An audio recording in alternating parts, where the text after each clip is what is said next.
ఆర్యఫై news కి స్వాగతం.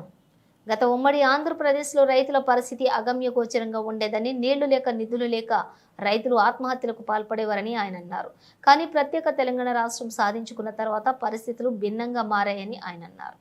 తెలంగాణ ఉద్యమాన్ని ఉవ్వెత్తున లేపి తెలంగాణ రాష్ట్ర సాధన కోసం ప్రాణాలు సైతం లెక్క చేయక రాష్ట్రాన్ని సాధించిన వారిలో ప్రొఫెసర్ జయశంకర్ సార్, కోదండరాం, కేసీఆర్, విద్యార్థి అమరులు త్యాగాలు గొప్పయని ఆయన కొనియాడారు.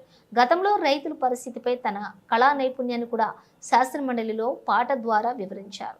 కానీ రాష్ట్రం వచ్చిన తర్వాత ప్రస్తుతం పరిస్థితులు మారాయని ఆయన అన్నారు. తరిపొలము దగ్గింది, బెరి కలము మిగిలింది, సెలకంత మురమయ్యి గొలుకు గొలుకయ్యింది, కలమంద జమ్ముళ్ళురా తెలంగాణ కరువుకు గుర్తాయరా, గుక్కిచ్చి గుక్కిచ్చి బోరు దుంకుతుంటే పొక్కటన్నా మడి సిక్కగా దడవదు, వంకాయ తోటేసి నొట్టి పోయిందిరా, మిరపనాటుకుంటే వరుపైనాదిరా, నాసుపచ్చని బావులా తెలంగాణ నా పరాళ్ళు దేలేరా, కంటే కానుపు కొరకు సస్తె బొంద కొరకు ఉలస భోజన జనము వచ్చిపోతుంటారు, సావు పుట్టుకల మధ్య తప్పని పెళ్లికి ఇండ్ల సున్నాలేసి ఎగురంగా చేసేరు, పెళ్లి వెళ్ళిన నెలకురా ఇండ్లన్నీ పెంట కుప్పాలైతవి, దగ్గు దమ్ము టీబీ కక్కుడా బేదులతో 30 ఏళ్ళక ఈడ ముసలితనముస్తాది, నెలకు 3కు పైగా పీనుగలు లేవంగా పల్లె చుట్టూ పాడే కట్టెలు బూడిదాయే,